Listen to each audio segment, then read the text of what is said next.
बारे में यहाँ पर जिक्र किया जा रहा था। अतीकुर रहमान साहब, सवाल आपसे है कि यूसीसी जो लागू किया गया है, आप इसके पक्ष में हैं या विरोध में हैं? आपको क्या लगता है, ठीक है, जरूरत थी? हिमांशु जी, हम ये मानते ही नहीं कि ये यूसीसी है। अच्छा, इसमें यूनिफॉर्म सिविल कोड की जो बात करी, यूनिफॉर्मिटी तो है ही नहीं। दूसरी इंपॉर्टेंट एस्पेक्ट जो उत्तराखंड के सिविल कोड में आया है वो ये है कि भाई आप मुसलमानों को भूल जाइए, मैं मुसलमानों की बात ही नहीं कर रहा, क्योंकि ये मुसलमान यूनिफॉर्म सिविल कोड जैसे ही आप बताते हैं कि मुसलमानों को शादी ब्याह कैसे करना चाहिए, हमारी प्रॉपर्टी के अंदर किस तरह से डिस्ट्रीब्यूशन करना चाहिए, हमारा अंदरूनी मामला है, तो मुसलमान तो इसको कभी भी फेवर करेंगे नहीं। सवाल ये होता है हिमांशु जी, क्या ये यूनिफॉर्म सिविल कोड जो कहलाया जा रहा है उत्तराखंड का, वो सुप्रीम कोर्ट के पैरामीटर्स पे खरा उतर रहा है कि नहीं उतर रहा है? सुप्रीम कोर्ट ने क्लियर गाइडलाइंस दी है कि वी नीड अ यूसीसी जो जेंडर जस्टिस और जेंडर इक्वालिटी पे आधारित है। अब आप बताइए, ऐसा यूसीसी उत्तराखंड में लाया जा रहा है जहां पर युवक और युवती को इन्फॉर्म करना पड़ेगा गवर्नमेंट को कि वो शादी क्यों करना चाहते हैं, कब करना चाहते हैं, कैसे करना चाहते हैं। पेरेंट्स को इन्फॉर्म करना पड़ेगा। क्यों भाई? अगर वो बालिग हैं तो उनकी मर्जी है ना। आप पूरी दुनिया में ऐलान करके शादी क्यों करवाना चाहते हो भाई? ये कैसा यूसीसी है? ट्राइबल्स को बाहर क्यों रखा गया है? नहीं, शादी से जुड़े किसी मसले में कहीं कोई परिवर्तन नहीं। जैसे शादी होती है किसी भी धर्म में, वैसे आप कर सकते हैं। माता पिता अगर चाहें संबंध करें। अब ये थोड़ी ना कि सुनो सुनो सुनो मैं इससे शादी करने वाला, ये सारी चीज थोड़ी ना हो रही है उसमें। नहीं, और एक बात से मुझे आपकी आपत्ति, आपने कहा कि अंदरूनी मामला है, कोई किस तरह से कानून को लेकर और उसमें फेवर नहीं करेंगे, तो ये अंदरूनी मामला कहां से आ गया? अगर किसी की शादी, किसी का तलाक, सबको एक जैसा कानून मिलता है, तो यहां पर मेरा तेरा क्या? हिमांशु जी, मैंने अंडरलाइनिंग फैक्टर बताया, वो आपने मेंशन नहीं किया। सुप्रीम कोर्ट ने क्लियर गाइडलाइंस दी है कि gender justice and gender equality के बेस पर आप यूसीसी बनाइए। अब आप जब ट्राइबल्स को इससे बाहर रख रहे हैं तो ट्राइबल वुमेन के कोई राइट्स नहीं है। ट्राइबल वुमेन के राइट्स को कोई भी यूसअप कर सकता है, उनको खंडित कर सकता है। उसका जो उनके जो शौहर हैं, उनके जो माता पिता हैं। आप ट्राइबल पर आ गए, आप ट्राइबल पर आ गए। सबसे ज्यादा मुसलमानों को आपत्ति है, सबसे ज्यादा मौलाना है जो इसके विरोध में है। ट्राइबल वाली बात सुप्रीम कोर्ट के अधिवक्ता है दुबे साहब से मैं पूछ लूंगा, लेकिन आप बताइए ना उन मौलानाओं के बारे में जो कहेंगे, कह रहे हैं कि बिल्कुल लाना ही नहीं चाहिए था इसे। नहीं, मैंने तो कहा ना कि मुसलमानों को आपत्ति है। आप मुसलमानों के कंसर्न्स को एड्रेस क्यों नहीं कर रही है गवर्नमेंट ऑफ इंडिया? जब ट्राइबल्स के कंसर्न को आपने एड्रेस किया तो मुसलमानों की एक कम्युनिटी, एक सेकेंड लार्जेस्ट कम्युनिटी, जो कि दुबे जी आपको बताएंगे कि हम सेकेंड लार्जेस्ट मेजोरिटी है, बल्कि उनके आप कंसर्न को ये एड्रेस नहीं करेंगे गवर्नमेंट ऑफ इंडिया। हमारे कोई राइट नहीं है। एक एक करके जान लेता हूं। अभी अमितोष जी, अश्विनी जी मैं आऊंगा आपके पास। अमितोष जी बताइए। जी हिमांशु जी, बहुत बहुत धन्यवाद। हाँ, आपने सुना अतीकुर रहमान साहब को, शहाबुद्दीन रजवी को आपने सुना, तो बहुत सारे जवाब आपके मन में होंगे। बिल्कुल जी। क्या है हिमांशु जी, मौलाना साहब जो आपके साथ बैठे हैं वो बिल्कुल भी सम्मानित तो नहीं है, लेकिन आपके पैनलिस्ट है इसलिए मैं उनका सम्मान भी करूंगा, जिन्होंने जिस तरह से महाकुंभ को अभी हाल ही में किस तरह से दुष्प्रचारित करने का प्रयास किया था। फिर भी आपके पैनलिस्ट है इसलिए मैं समझता हूं कि उनका सम्मान होना चाहिए। लेकिन दोनों ही तरफ से जो बातें आई है वो बिल्कुल भी लॉ के पैरेलल नहीं है और ना ही लॉ के ऑब्जेक्टिव है। ऐसे नहीं है, मैं बताता हूं।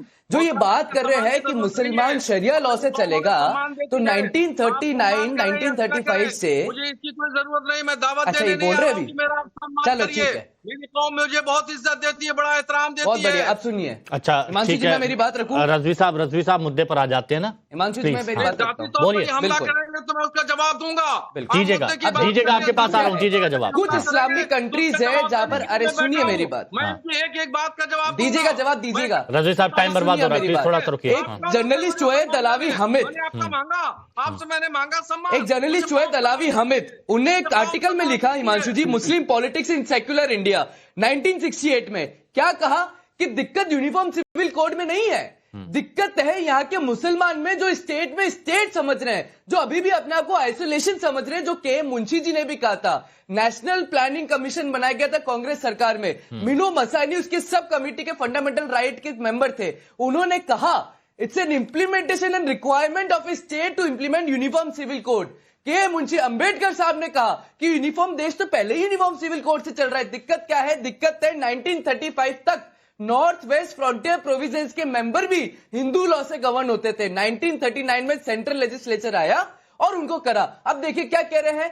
कि मुस्लिम के अंदर में अगर शरिया के विरुद्ध होगा तो आप यूनिफॉर्म सिविल कोड हम नहीं मानेंगे। तो शरिया क्या संविधान से ऊपर हो गया क्या आपके लिए? आर्टिकल 25 में क्लॉज बी में लिखा है कि कोई भी फ्रीडम ऑफ रिलीजन जो सेक्युलर एक्टिविटी में होगा वो एप्लीकेबल होगा। अब आप टर्की का एग्जांपल देखिए, टूनिशिया के से चालू करता हूं हिमांशु जी। टूनिशिया एक मुस्लिम कंट्री है, वहां पे पॉलीगैमी को प्रोहिबिट करा और कहां का section 18 of Tunisian law of personal status के अंदर में। टर्की के अंदर आर्टिकल 74 लाया टर्की सिविल कोड में, वहां पॉलीगैमी को प्रोहिबिट करा गया। और सीरिया के अंदर, मोरक्को के अंदर, इजिप्ट के अंदर, जॉर्डन में, ईरान में, ये सारी मुस्लिम कंट्री इस्लामिक कंट्रीज है। वहां क्या आपका कुरान और मुस्लिम लॉ पर्सनल लॉ इम्यूटेबल नहीं हुआ? लेकिन नेशनल इंटीग्रेशन के लिए पर्सनल लॉ को लाते हुए बैरियर क्रिएट करना मुझे लगता है ये बिल्कुल भी नहीं है। और आर्टिकल 45-44 के अंदर में directive principle of state policy में चंद्रचूड़ जस्टिस ने, सल्लम मुद्गल केस ने, आरएम साई ने, शाहब बानू केस में सब जगह कहा that constitution requires for the implementation of the personal law. और इसे लॉ कमीशन ने भी कहा था 1995 में कि स्टेट्स को यूनिफॉर्म सिविल कोड लाना चाहिए। गोवा इसका एग्जाम्पल था और अब उत्तराखंड इसका एग्जांपल बना है। मुझे लगता है नेशनल इंटीग्रेशन में uniform civil code is a need. Ashwini Dubey ji, Atiqur Rahman साहब ने कुछ सवाल उठाए थे। सुप्रीम कोर्ट का भी हवाला उनकी तरफ से दिया गया था कि कुछ मुद्दों पर सुप्रीम कोर्ट की तरफ से कुछ नसीहत दी गई है जिसको अमल में नहीं लाया गया। देखिए, सब तीन बातें हैं यहाँ पर। अतीकुर रहमान साहब के जवाब देने से पहले मैं बताऊंगा, एक बड़ा प्रश्न आया कि जनजातियों को उत्तराखंड में क्यों बाहर रखा गया है। हाँ। उसके लिए जो वजह बताई गई है कि उनकी अलग सामाजिक व सांस्कृतिक पहचान, भाषा, रीति रिवाज, पहनावा, खान पान, संस्कृति उन्हें विशिष्ट बनाती है। लेकिन एक बात यह भी है कि जो कमेटी थी, उस कमेटी ने विजिट किया तमाम उन जनजातियों का और उनसे बात किया। तो उन्होंने कहा हम इसको जरूर इंप्लीमेंट करेंगे क्योंकि हमारे यहाँ की महिलाएं भी चाहती हैं कि वो यूनिफॉर्मिटी आए, लेकिन समाज के विभिन्न वर्गों में आपसी विचार विमर्श, सहमति के लिए कुछ अधिक समय की जरूरत है। एक ये मुद्दा है। दूसरा, क्योंकि वहां की चमोली की जो भोटिया जनजाति है उसके अपने रीति रिवाज हैं, सांस्कृतिक मान्यताएं हैं, विधि विधान हैं, और भाषाई पहनावा, धार्मिक विधि विधान, लोक संस्कृति, सारी चीजें अलग हैं। अब हम दूसरी बात पर आते हैं, जेंडर जस्टिस पर। देखिए, जेंडर न्यूट्रल लॉ का पक्षधर तो मैं भी हूं। मैं भी ये चाहता हूं कि देश में जेंडर न्यूट्रल लॉ बने, क्योंकि संविधान भी यह कहता है कि जन्म धर्म के आधार पर, नस्ल के आधार पर, जाति के आधार पर, लिंग के आधार पर भेदभाव नहीं होना चाहिए। ठीक है।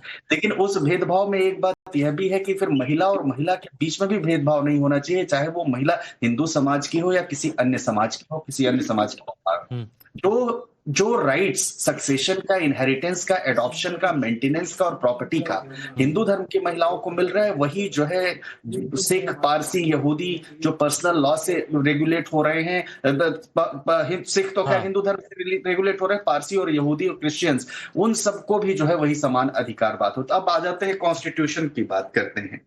2 साल 11 महीने 18 दिन की मशक्कत के बाद हमारे देश का हमारा संविधान बना।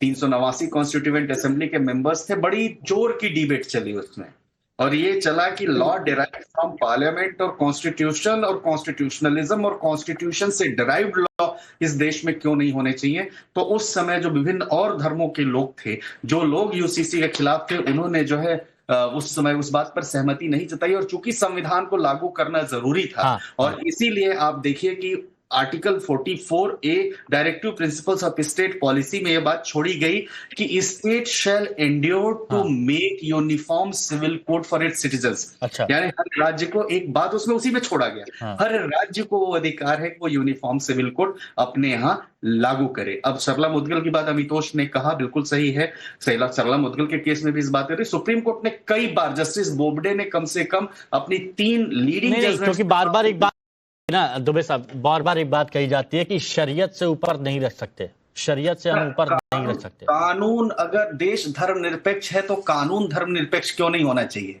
कानून धर्म के आधार पर क्यों चलना चाहिए? धर्म निरपेक्षता एक जगह। रजवी साहब, इसका जवाब बहुत अच्छा सवाल पूछा, प्लीज इसका जवाब दीजिए।